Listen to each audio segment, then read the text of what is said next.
नमस्कार। आज 26 जनवरी सन 2022, दिन बुधवार।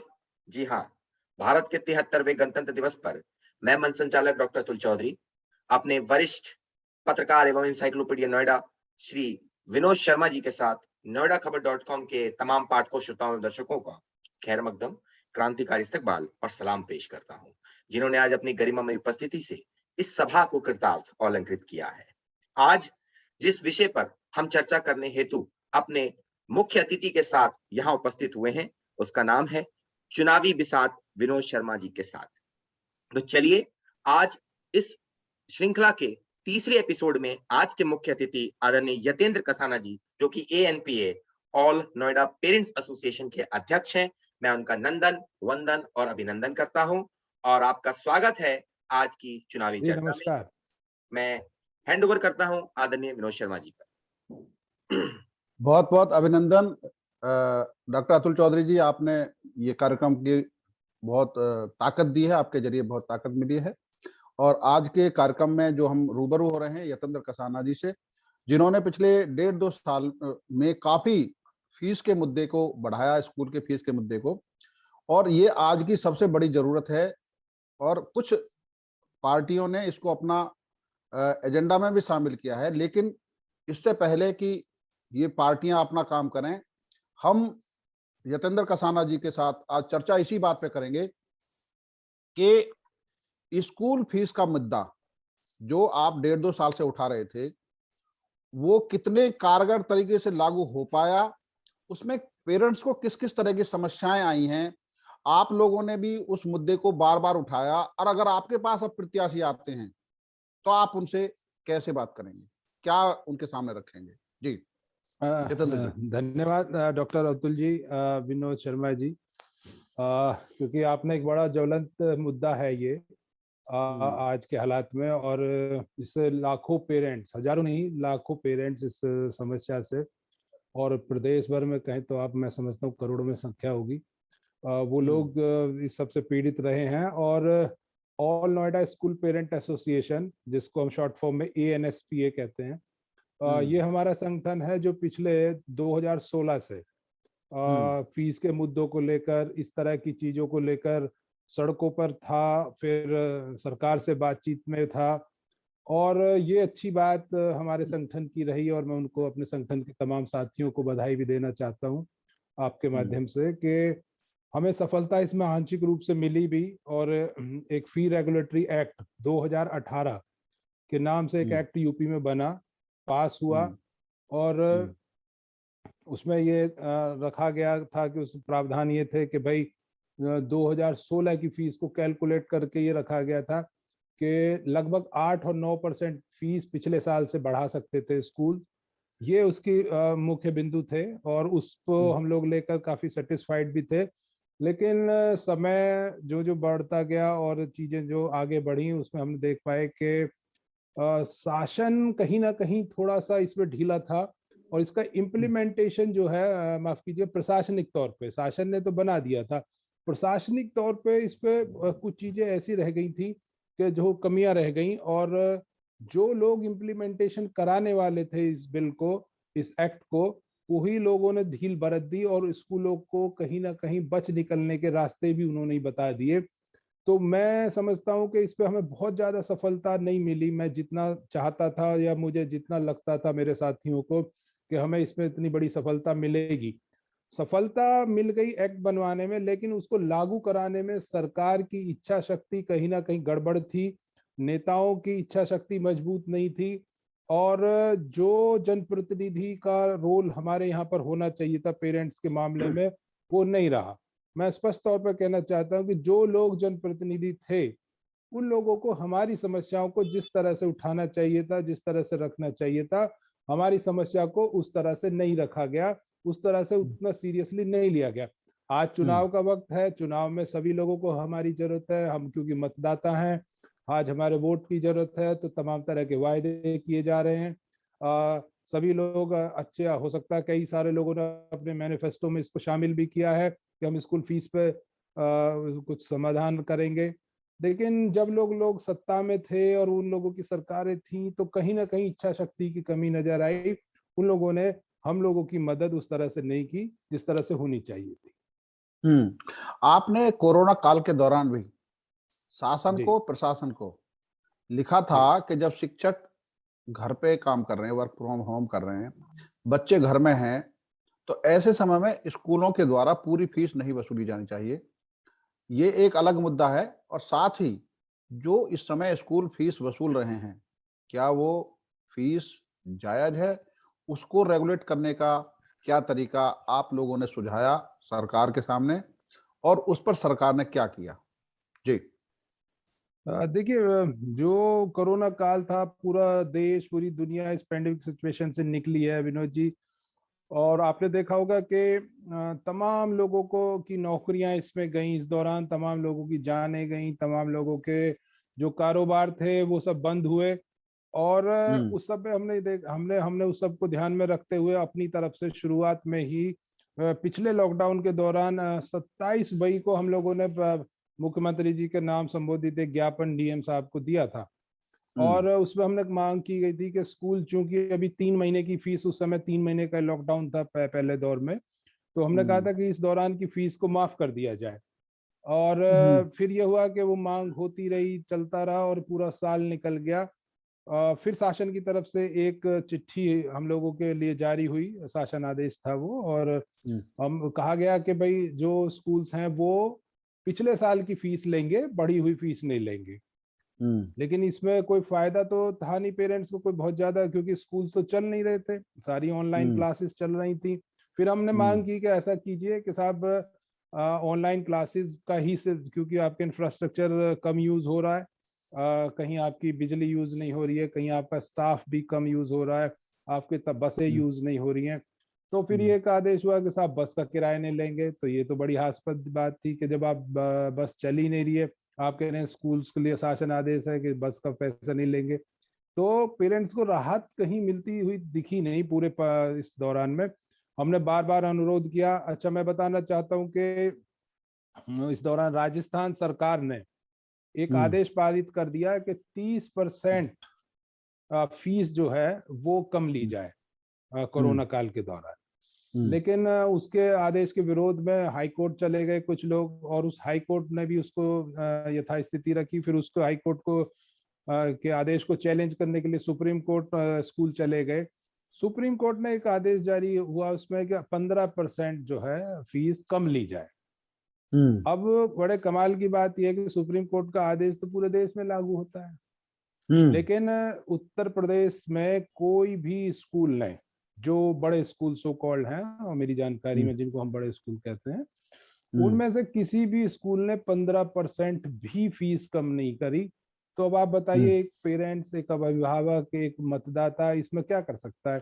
क्योंकि सरकार हुँ, को इस पे संज्ञान लेना चाहिए था। सरकार यदि हमारे लिए मदद करती है और हमारी तरफ पॉजिटिव तरीके से देखती है, तो निश्चित तौर पर हम तो उसमें भी सहमत थे, हम उस पर भी खुश थे कि हमने कहा कि चलो ठीक है, 15% की राहत ही सही, पंद्रह हुँ, परसेंट तो राहत मिल जाए। लेकिन 15% भी राहत नहीं मिली स्कूल के द्वारा। और हुँ, हालत यह है कि एक और आदेश आया था बाद में कि जो पेरेंट्स जिनकी डेथ हो गई है, जो लोग घर के कमाने वाले लोग थे, यदि घर के मुखिया की डेथ हो गई है, तो स्कूल्स को जो है उस बच्चे की फीस माफ करनी होगी। मैं बड़े हुँ, दुख के साथ कहना चाहता हूं कि उस दौरान हम लोगों ने काफी प्रयास किया। बहुत सारे लोगों के मेरे पास फोन आए, हमारे साथियों के पास फोन आते थे, पेरेंट्स हुँ, परेशान थे कि साहब क्या करा जाए हमारे घर के। तो हमने भी कई लोगों को के इस तरह की लिस्ट डीआईएस साहब को दी। लेकिन हुँ, बड़े दुख होता है इस बात को कहते हुए कि हुँ, बहुत ही शिथिलता इसमें बढ़ती गई और बहुत कम लोगों को उसका लाभ मिल पाया। हो सकता है मेरी हुँ, जानकारी में नहीं है कि किन लोगों को मिला, लेकिन मैंने जितने लोगों के नाम प्रोवाइड किए थे, जिन लोगों के रिकॉर्ड थे हमारे पास कि उनके पेरेंट्स की कोरोना से डेथ हुई है, उन हुँ, बच्चों को भी राहत नहीं दी गई।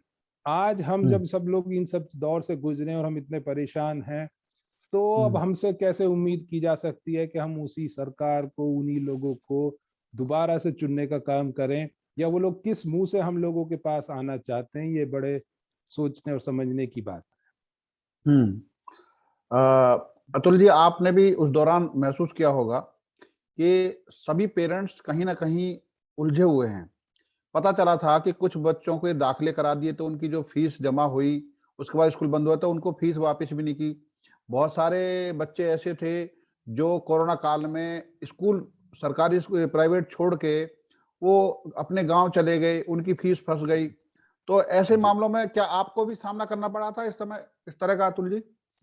जी शर्मा जी मेरे कई आपने बिल्कुल सही प्रश्न उठाया है कि कई मेरे पड़ोसी हैं जिनके बच्चे स्कूल में हैं और मैं यतेंद्र कसाना जी पर ही ये सवाल पुनः ले जाना चाहूँगा कि सर हमारी जिला गौतम बुद्ध नगर में 511 परिषदीय सरकारी स्कूल हैं, आपको जानकारी होगी कसाना जी।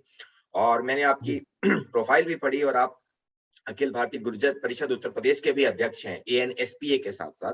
तो ये ज़िम्मेदारी सर और बढ़ जाती है कि ये हमारे जिले की बात है कि 511 स्कूल होने के बावजूद भी हमारा जो अधिनियम कहता है कि शिक्षा में 50 जो 30 बच्चों पर 1 अध्यापक होना चाहिए। लेकिन अभी वर्तमान में 50 से भी ऊपर बच्चों पर 1 अध्यापक है। तो ये जो अधिनियम है, जो अनिवार्य शिक्षा जो बच्चों को मुफ्त और अधिकार अधिनियम 2009 के तहत मैं इसकी बात कर रहा हूँ। और इस पर एक सप्लीमेंट्री सवाल और जोड़ूँगा कसाना जी कि ये भी रिपोर्ट्स आई थी कि उत्तर प्रदेश शासन सरकार में एक घोटाला हुआ है। वो घोटाला ये हुआ था कि बच्चों के सॉक्स, नोटबुक, स्कूल यूनिफ़ॉर्म्स जब कोरोना काल में गए ही नहीं, तो उस पर टेंडर निकाल कर पैसे वसूली की गई। कसाना साहब इस पर क्या कहना चाहेंगे जो जी। घोटाला हुआ और फीस नहीं नहीं, बड़ा अच्छा डॉक्टर साहब आपने सवाल किया है और ये बहुत बधाई के पात्र हैं आप दोनों लोग कि इतने अच्छे सब्जेक्ट पे इस पे तो बहुत विस्तार से चर्चा होनी चाहिए, बहुत लार्ज स्केल पे होनी चाहिए। शर्म की बात ये है, मैं बड़े दुख के साथ कहता हूँ कि इस बात पे पूरे नेशनल टेलीविजन पे इस पे बात होनी चाहिए। जो सो कॉल्ड बड़े टेलीविजन चैनल्स हैं उन पे बात होनी चाहिए उन मुद्दों पे जो कायदे में लोगों से जुड़े हुए हैं, जो पेरेंट्स की एक्चुअल समस्या है, जो वोटर्स की एक्चुअल समस्या है, उस पे ये आपका क्वेश्चन है, बहुत अच्छा क्वेश्चन है। घोटाले की जहां तक बात है, मेरी भी जानकारी में ऐसा है क्योंकि हम लोग कई सारे पेरेंट्स के हमारे पास फोन आते थे, जो लोग जिनके बच्चे इस तरह के सरकारी स्कूल्स में पढ़ते थे कि साहब हमें जो हमारा बच्चा आरटीई के तहत पढ़ रहा है और उसको स्कूल सरकार की तरफ से उसको सॉक्स मिलने थे, स्वेटर्स मिलने थे, बुक्स भी मिलनी थी, लेकिन साहब मिल ही नहीं रहा है। तो हमने पूछा कब से ऐसा, बोले कि पिछले 2-3 साल से ऐसा हो रहा है, ऐसा नहीं है कि ये कोई इसी बार नहीं मिला है। तो ये इस तरह की समस्याएं तमाम तरह की हैं। इसी में मैं एक चीज और जोड़ना चाहूंगा कि ना सिर्फ परिषदीय स्कूलों में बल्कि जो बड़े स्कूल्स हैं, जो बड़े पब्लिक स्कूल्स नोएडा के खासकर मैं बात करूं और ग्रेटर नोएडा की, जो स्कूल्स हैं बड़े, उन स्कूल्स में एक प्रावधान है कि 25% एडमिशन उन्हें आरटी के तहत देने होंगे। और ये बड़े कमाल की बात है कि नोएडा जैसी जगह जहां इतने सारे प्रबुद्ध लोग रहते हैं, शिक्षित लोग हैं, अपने अधिकार के लिए लड़ने वाले लोग होने चाहिए, जो कि ऐसे लोग यहाँ रहते हैं, उसके बावजूद भी यहाँ के बच्चे जो हैं उनको आरटी में एडमिशन नहीं मिलता है। गांव के बच्चों के लिए प्रावधान है कि जिन बच्चों की स्कूल्स के में उनकी जमीनें गई, उनके माता पिता की जमीन जो गई, वो जमीन में उन बच्चों के लिए 5% का इस तरह का प्रावधान है कि उनको एडमिशन मिले और उन्हें फ्री एजुकेशन मिले जिनके बच्चे उस स्कूल में पढ़ते हैं। लेकिन बड़े दुख की बात है, ये नोएडा के बायलॉज में है, उन स्कूल्स की लीज में लिखा है, मैंने 4 स्कूल की लीज को निकलवा के पढ़ा है कि उसके बावजूद भी ना तो यहाँ के गांव के बच्चों को ऐसे बड़े पब्लिक स्कूल्स में एडमिशन मिलता है, ना आरटी के तहत मिलता है। और भी परेशानी ये हो जाती है कि बड़े लार्ज स्केल पे जिस तरह के घोटाले की आप बात कर रहे हैं, ये घोटाले आम बात है। यहाँ तक कि बच्चों को जो मिड डे मील दिया जाता था, खिचड़ी जो दी जा रही थी, उसकी गुणवत्ता आपने देखी।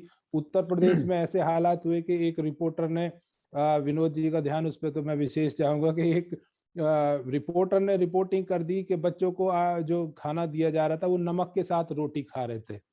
तो उस बेचारे रिपोर्टर के ऊपर ही देशद्रोह का मुकदमा हो गया। तो ऐसे जब हालात होंगे तो कौन तो अपनी बात कह पाएगा और कौन अपने इस तरह की चीजों को लेकर लड़ने की हिम्मत करेगा। तो हालात बहुत गंभीर हैं और समस्या बड़ी है। इसके लिए बड़े स्तर पर चर्चा होनी चाहिए, बड़े स्तर पर बात होनी चाहिए, क्योंकि आप अपनी बात ही जब नहीं रख पाने के स्वच्छंद होंगे तो कैसे तो लोकतंत्र जिंदा रहेगा और कैसे जो देश का भविष्य है बच्चे हैं वो पढ़ पाएंगे। ये चिंतन का विषय है। हाँ, अच्छा, एक सवाल और है जो हम लोगों के बीच में बहुत दिन से घूम रहा है कि नोएडा ने शुरू में काफी स्कूलों को 1 रुपए में जमीन दी थी जी। और उनके लिए ये प्रावधान किया गया था कि यहाँ के बच्चों को आप उसमें रिजर्वेशन देंगे। इसके साथ साथ जो बड़े स्कूल भी खुले हुए हैं, उनकी लीज में ये प्रावधान है कि ग्रामीण क्षेत्र के जो बच्चे जिनकी किसान है, जिनकी जमीन गई है, उनके बच्चे को आप दाखिले में प्राथमिकता देंगे। इसको लेके 1 डेढ़ साल पहले स्कूल की लिस्ट के साथ में नोएडा प्राधिकरण ने अपने पोर्टल पे उनकी सूची डाली थी। क्या वो इम्प्लीमेंटेशन हो पाया? और अगर नहीं हो पाया, तो जो अब प्रत्याशी आपके पास आएँगे, उनसे आप क्या कहेंगे? देखिए विनोद शर्मा जी, मैं आप क्योंकि आप खुद नोएडा के गांव के रहने वाले हैं और यहाँ की समस्याओं से आप भली भांति परिचित भी हैं और इस तरह की समस्याएं आपने पत्रकारिता करते हुए देखी भी हैं कि जो गांव के बच्चों के, मैंने एक घोटाला पकड़ा था किसी एक स्कूल का नाम में तो अभी मैं नहीं लेना चाहता, लेकिन बड़ा स्कूल है नोएडा का, उसमें ये चीजें सामने आई थी कि नोएडा अथॉरिटी के जो एम्प्लॉयज हैं उनके बच्चों को इन्होंने एडमिशन दे दिया था कि गांव का रेजिडेंट बताते हुए कि गांव अच्छा। के लोग हैं उनको। हाँ, और इस तरह के घोल गपाले, इस तरह के जो चीजें हैं वो नोएडा से मिला के ये स्कूल चलते आए हैं। तो फिर मैं समझता हूँ कि इस तरह की समस्याएं लंबे दौर से चलती रही पीछे भी और आज भी चल रही हैं। आप जब कह रहे हैं कि जो हमारे पास प्रत्याशी आएंगे, तो सच बात तो यह है कि आप तो बहुत मजेदार बात है जो मैंने महसूस किया है। पहले लोग प्रत्याशी नोएडा में देखने को मिलता है, ये नोएडा के बाहर की स्थिति अलग है।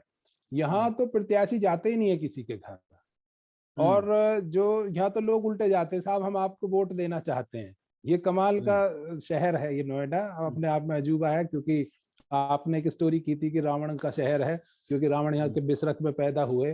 तो मुझे वो स्टोरी याद है। तो शायद ये रावण की कर्म भूमि है, इसलिए यहाँ सारे कर्म भी उल्टे हैं। जगह जगह आप देखिए प्रत्याशी लोगों के पास जाते हैं, यहाँ तो लोग प्रत्याशी के लिए लोगों इकट्ठा करते हैं, अपने घर पे बैठाते हैं, कहते हैं साहब हम आपको वोट देना चाहते हैं। तो फिर जब प्रत्याशी को ऐसी स्थिति होगी तो क्यों तो आपकी बात सुनेगा, क्यों आपके अधिकारों के लिए लड़ेगा, क्या उसे जरूरत पड़ी है कि वो आपकी बात सुने। यहाँ तो एमएलए कोई इतना बड़ा आदमी नहीं होता है, एमएलए जनता का सेवक होता है। और तमाम जगह आप देखिए एमएलए की हैसियत ये होती है कि लोग उसको पकड़ते हैं, कहते हैं हमारा काम करिए। यहाँ तो एमएलए से मिलना ही बहुत बड़ा काम है। यहाँ तो एमएलए से मिलने के लिए हम लोग मिले हैं, इसलिए मैं कह रहा हूँ, मैं बायस हो के नहीं कह रहा हूँ, मैं इसलिए कह रहा हूँ कि हम ये सब देख चुके हैं। एमएलए से मिलने के लिए हमारे संगठन ने के लोगों ने कहा कि भाई हम उनके सामने समस्या रखेंगे और हम ये उनको अपनी बात बताना चाहते हैं। तो हमें उनसे मिलने से पहले आधा पौना घंटा हमें बाहर बिठाया गया, फिर वहां तो पानी तक की सुविधा भी नहीं है। वहां तो कहा जाता है कि पानी आप अपने आप पीजिए साहब, वो डिस्पेंसर लगा है, और चाय का तो मतलब ही खैर छोड़ दीजिए आप। तो जहाँ हालात ऐसे हों और पेरेंट्स जहाँ के इतने कम जागरूक हो, मैं और जहाँ का मतदाता इतना कम जागरूक हो, तो ऐसी जगहों पर आप क्या उम्मीद कर सकते हैं कि जनप्रतिनिधि हमारी समस्याओं पर बात करेंगे? उन्हें जरूरत ही नहीं है हमारी बात करने की, उन्हें वोट नहीं, बैठे लेकिन बैठाए एक बात मिल तो रहा है है। कि हमें उस समस्या का समाधान भी खोजना है, चाहे वो सुझावों के जरिए सही, विचारों के जरिए सही, एक ठोस प्रस्ताव बने और उस प्रस्ताव को सामने रखा जाए एजेंडा के रूप में कि भाई अगर आपको बच्चों की समस्या शिक्षा को लेके आगे बढ़ाना है, सुधार करना है, तो इस फार्मूले के तहत काम करना होगा। जैसे पिछले दिनों 2 दिन से मैं चर्चा कर रहा हूँ, आज तीसरा दिन है मेरा। चर्चा के दौरान रंजन तोमर जी से बात हुई, जो नोवरा के अध्यक्ष हैं और ग्रामीण क्षेत्रों में काफी फोकस किए हुए हैं। तो चर्चा में ये बात सामने आई कि भाई ग्रामीण क्षेत्र के बच्चे, चाहे वो शिक्षा है या रोजगार है, उनके लिए हर प्राधिकरण में और हर जिलाधिकारी के यहाँ एक ऐसा रजिस्टर हो, एजुकेशन रजिस्टर हो और एम्प्लॉयमेंट रजिस्टर हो, जिसमें नाम अगर उनके जरिए भेजे जाएं। मान लिया स्कूलों में दाखिले किए जाने हैं, तो नाम जो दर्ज हो अथॉरिटी में और उनके जरिए लिस्ट जाए स्कूलों में, और तब उनके दाखिले हों और उसकी सूची सार्वजनिक हो पोर्टल पे कि इन बच्चों के दाखिले इस महीने में इस स्कीम के तहत हुए हैं। अगर ये व्यवस्था लागू होती है तो मेरा ये मानना है कि हो सकता है इस पे ठोस तरीके से काम हो सकता हो और पारदर्शी व्यवस्था होगी, तो अधिकारियों की जवाबदेही भी होगी। क्यों, इसके बारे में आपके क्या विचार है? नहीं, अच्छा सुझाव है आपका। सुझाव बिल्कुल बेहतरीन सुझाव है। मैं तो पहले भी कह चुका हूँ कि आप अपने पत्रकारिता के समय में ऐसे बहुत सारे अच्छे सुझाव देते रहे हैं, और ये भी एक अच्छा सुझाव है कि इस तरह से यदि करें। लेकिन वही बात आती है कि इसके लिए जो जनप्रतिनिधि हैं उनकी नीयत साफ होनी चाहिए, उनकी इच्छा ये होनी चाहिए कि वो लोगों की समस्याओं का समाधान करना चाहते हैं, लोगों को सुविधा उपलब्ध कराना चाहते हैं। ऐसी स्थिति दिखती नहीं है, इसलिए शायद क्योंकि जनप्रतिनिधि का जो एटीट्यूड है जनता के प्रति वो उस तरह का नहीं है, इसलिए इस तरह की परेशानी आई है। यदि जनप्रतिनिधि सख्त होंगे और अपनी बात को अच्छे से रख पाएंगे, तो निश्चित तौर पर नोएडा को भी मजबूर होना पड़ेगा और शासन और प्रशासन को भी अपना मजबूर होना पड़ेगा इस बात के लिए कि वो गांव के बच्चों को प्रायोरिटी दें, या गरीब लोग जो आरटी के तहत आते हैं उन लोगों के एडमिशन में कोई परेशानी ना हो, कोई धांधली ना हो। पीछे तो इस तरह का भी मामला आया था कि आरटी के तहत कुछ लोगों ने गलत सर्टिफिकेट बनवा करके एडमिशन्स ले लिए थे, और फिर जब हम लोगों के ही एक साथी संगठन ने उसकी शिकायत की तो फिर उसमें कुछ लोगों के खिलाफ एफआईआर भी हुई। ऐसे लोग भी हैं कि जो आरटी के तहत बच्चों का हिस्सा खा जाना चाहते हैं। तो ये बहुत बड़ा एक नेक्सस है, बहुत शिक्षा का बहुत बड़े सारे माफिया इसमें घुसे हुए हैं, तरह तरह की चीजें इसमें निकल कर आती हैं। तो मैं तो ये कहना चाहता हूँ कि यदि जो पेरेंट्स जागरूक हैं, जो मतदाता जागरूक हैं, वो अपने अधिकार के लिए लड़ेंगे, इस तरह की चीजों को सामने लेके आएंगे, तो निश्चित तौर पर जो है जनप्रतिनिधियों को हम लोगों की समस्याओं को सुनना पड़ेगा और उसका समाधान करना पड़ेगा। अच्छा, आप छात्र संघ से जुड़े हुए रहे हैं। नोएडा जी जैसा इतना बड़ा शहर है और यहाँ जी पर जो सरकारी शिक्षा की व्यवस्था है, अभी जैसे अतुल जी ने भी चर्चा की, मैंने कुछ स्कूलों की स्टडी की थी। जैसे आपको उदाहरण के रूप में मैं हरौला गांव की बात करता हूँ। हरौला गांव का जो स्कूल है वो ऐसी जगह पे है जिसके आसपास ग्रामीण तो है ही है, झोपड़पट्टी भी है। उस स्कूल में लगभग 1600 बच्चे पढ़ते हैं और वहाँ पर जो मानक है बेसिक शिक्षा विभाग का, उसके हिसाब से वहाँ पे लगभग 47 टीचर होने चाहिए, जबकि वहाँ टीचरों की संख्या मेरे ख्याल से 20-22 के करीब है। मैंने वहाँ पे एक कमरा ऐसा भी देखा जिसमें 100 बच्चे बैठे हुए थे, जबकि उस कमरे में 40 बच्चों से ज़्यादा बैठने की जगह नहीं, और स्कूल की टीचर जो गेट पर बैठी हुई थी। तो ऐसी स्थिति में जो हमारा शिक्षा का स्तर है, क्या और स्कूल नहीं बनने चाहिए? क्या इंटर कॉलेज और नहीं बनने चाहिए? क्या डिग्री कॉलेज और नहीं बनने चाहिए? इतना बड़ा शहर है। तो इस पूरे उसको लेकर, क्योंकि आप पेरेंट्स एसोसिएशन में हैं, तो नीचे की शिक्षा से लेके हायर एजुकेशन तक का एक ड्राफ्ट तैयार हो और उस ड्राफ्ट को बाकायदा जनप्रतिनिधियों के हवाले किया जाए, चाहे जो अब बने, जो आगे बनेंगे, उनके हवाले किया जाए, प्रशासनिक अधिकारियों के हवाले किया जाए, जो भी मंत्री हैं उनके हवाले किया जाए, ताकि उस पर काम होता दिखाई दे। क्या कहना चाहेंगे? विनोद जी, बहुत अच्छा क्वेश्चन है। आप तो बहुत बारीकी से ना आपने इसको ऑब्जर्व किया है। मैं भी आपसे इस बात में मैं बात करना चाहता था। नोएडा शहर बसने से पहले यहाँ की आबादी बहुत सीमित थी। जो गांव थे उसी के लोग यहाँ पर रहते थे, और उसके बाद जब अतुल जी, शहरीकरण हुआ तो टाइम का वो बता देना पूरा देख के। जी, हाँ। तमाम जो लोग थे बाहर से आए और नोएडा ने जो एक नगर नहीं महानगर का रूप ले लिया।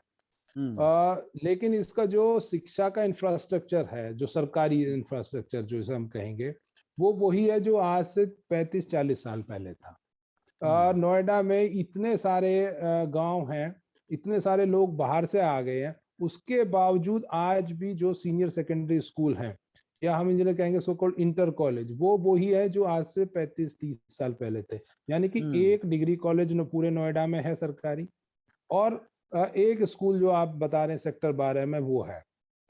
उसके अलावा मायावती जी के टाइम में जरूर कुछ 2-3 सरकारी स्कूल बने थे, लेकिन उनका पैटर्न बिल्कुल अलग है, इस पैटर्न पे वो लोग नहीं है।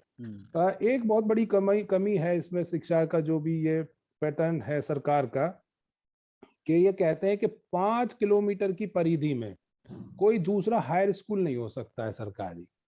लेकिन अब यहाँ ये देखिए, जब ये 5 किलोमीटर की परिधि का जो क्लॉज था आज से 35-40 साल पहले, जब 5 किलोमीटर की परिधि में कुछ हजार लोग रहते थे, आज 5 किलोमीटर की परिधि में लाखों लाखों आदमी इस नोएडा शहर में रह रहा है। तो चीजें बिल्कुल विपरीत हो जाती हैं, बदल जाती हैं।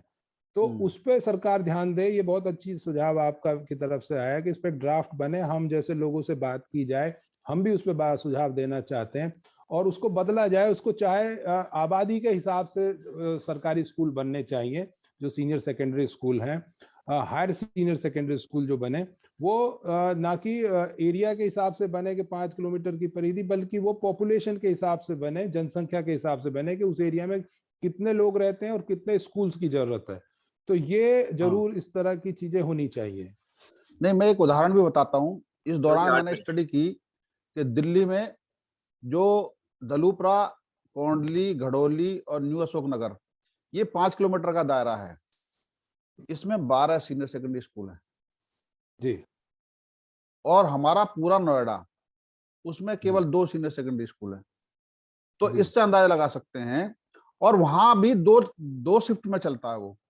सुबह का अलग जी। है, शाम का अलग, लड़कियों का अलग है, लड़कों का अलग है। तो जी। एक तरीके से समझो 24 इंटर कॉलेज है वहां पे 5 किलोमीटर के दायरे जी। में। जी। तो अगर वहां से तुलना की जाए, अगर बहस भी करनी है तो तुलना करें कि भाई दिल्ली के, नोएडा के साथ सटा हुआ दिल्ली का वो 5 किलोमीटर का एरिया और आपका नोएडा, आप तुलना करिए कि किस तरीके की हमारा एजुकेशन सिस्टम है। और क्यों भाई हम पब्लिक स्कूलों के हवाले कर दी पूरी शिक्षा? क्या हर एक के बस की है पब्लिक स्कूलों में पढ़ाना? आप सरकारी स्कूलों का स्तर इतना अच्छा करिए कि लोग प्रेरित हों कि वो इस स्कूल में पढ़ाएं। मॉडल स्कूल यहाँ खुले, कस्तूरबा गांधी खुले, नवोदय विद्यालय खुले, केंद्रीय विद्यालय की और ब्रांच खुले। तो नोएडा शहर में शिक्षा के स्तर को सुधारने के लिए इंफ्रास्ट्रक्चर को बढ़ाना बहुत जरूरी है। इन मुद्दों पर आप अपने साथ जोड़ के जो लोग हैं, क्या इस बात पे चर्चा हुई है कि जो स्कूलों की फीस का स्लैब है, सभी स्कूलों ने जी। जो बना रखा है, उसकी स्टडी तुलनात्मक रूप से की गई है कि क्या वो यहाँ रहने वाले लोगों के हिसाब से है या केवल अपर क्लास के लिए ही वो फीस का स्ट्रक्चर बनाया गया है? प्रसन्ना साहब, इससे देखिए पहले कि आप जवाब दें, जी। मैं अपने दर्शकों को बता दूं कि हमारे पास मात्र 5 मिनट ही निर्धारित सीमित बचे हैं, क्योंकि ज़ूम मीटिंग की जी। प्रोटोकॉल है।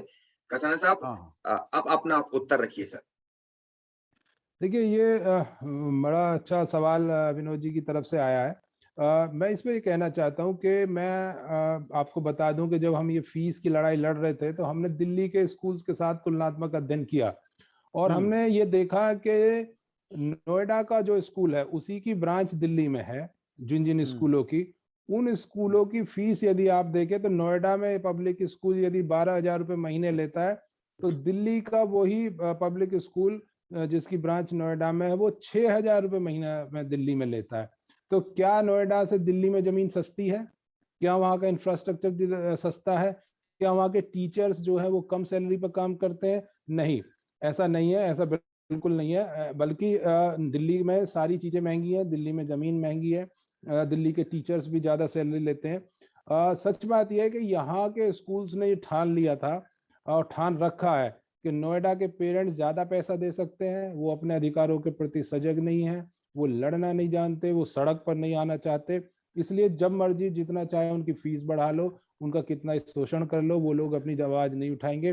वरना आप बताइए दिल्ली का स्कूल नोएडा से सस्ता कैसे? और हम्म, वही स्कूल है, सेम स्कूल है। मैं नाम नहीं लेना चाहता, 2-3 जो बहुत बड़े नाम हैं इस समय देश भर में, वो स्कूल वो ऐसे हैं। हम्म, दिल्ली में 6,000 रुपये महीना आप लेते हैं, नोएडा में आप 12,000 रुपये महीना लेते हैं। हम्म, तो ये बड़े परेशानी करने वाली बात है, क्योंकि मुझे ऐसा लगता है कि शायद कहीं ना कहीं वहाँ सरकार ने स्कूल्स पे थोड़ी लगाम रखी है या नकेल कसी है, तो इस वजह से शायद ऐसा संभव हो पाया है। या नोएडा हम्म। के लोग ज्यादा लचर हैं अपने अधिकारों के प्रति, तो शायद वो परेशानी ये चीजें नहीं, सामने लेकिन आई हैं। आपकी संस्था तो बराबर इस पर काम कर रही है और मैं मैं आपकी बिल्कुल संस्था में बराबर भी काम कर रहा हूँ। ऊर्जावान युवक हैं साथ में जी। और वो काम कर रहे हैं। तो वो इन चीजों पे बाकायदा एक डॉक्यूमेंट तैयार करके जो भी जनप्रतिनिधि हैं उनके सामने रखा जाए और बाकायदा इस पर भी एक सार्वजनिक बहस हो आने वाले दिनों में विधायक के साथ बैठ के।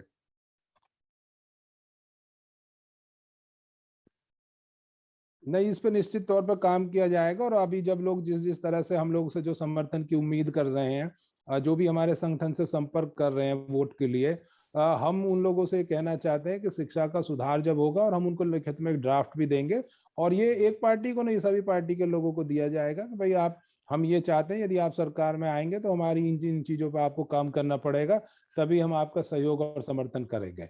ऐसा हम्म, बिल्कुल सब लोगों ने तय कर रखा है। हमारी आपस में बातचीत हो चुकी है, इस पे हमने कुछ चीजें बनाई है। हमने ये भी कहा है कि क्योंकि मैं खुद दिल्ली यूनिवर्सिटी से पढ़ा हूँ यहाँ से जाके, हमने देखा कि यहाँ पर सिर्फ एक डिग्री कॉलेज है, जबकि यहाँ पर हजारों बच्चे ऐसे होते हैं जो कॉलेज के एडमिशन से वंचित रह जाते हैं।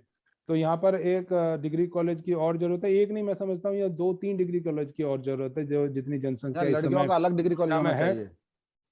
नहीं, लड़कियों का बेशक कोएड बने, लेकिन लड़कियों को का चाहे अलग से बने, कोएड बने, कुछ भी बने, लेकिन 3-4 स्कूल कॉलेज की यहाँ पर जरूरत है। एक कॉलेज सिर्फ यहाँ पर इस समय है जिसमें बच्चे पढ़ रहे हैं, और वो बेचारे दिल्ली जाते हैं और वहां पर भी एडमिशन नहीं मिलता है, क्योंकि अब तो दिल्ली सरकार का या दिल्ली के रेजिडेंट का अलग से रिजर्वेशन हो गया है। तो यहाँ यूपी से जाने वाले लोगों को वैसे ही प्राथमिकता कम मिलती है, और कंपटीशन दिन पर दिन बढ़ता जा रहा है। तो हालत ये है कि यूपी बोर्ड में तो वैसे भी नंबर कम मिलते हैं, सीबीएसई में थोड़ी सी ढीले हाथ से नंबर दिए जाते हैं। तो वहां के भी यूपी बोर्ड के बच्चों को, यूपी के बच्चों को समस्या का सामना करना पड़ता है। तो ये तमाम तरह की समस्याएं हैं जिन पे जनप्रतिनिधि बात करें तो निश्चित तौर पे हम लोग उनकी तरफ आकर्षित होंगे, और यदि वो हमारी बातों से सहमत होंगे या हमारी चीजें करना चाहेंगे हमें, तो हम उनके बारे में निश्चित तौर पर सोचेंगे। जी कसना जी, जस्ट 3 मिनट हमारे पास बचे हैं, और मैं तमाम noidakhbar.com के श्रोताओं और दर्शकों को बताना चाहूंगा कि हमारे जिला में, और करेक्ट करेंगे यतेंद्र कसाना जी, कि सेक्टर 12 में एक हमारा राज्य इंटर कॉलेज है, जो मैंने अपनी डेटा निकाला है।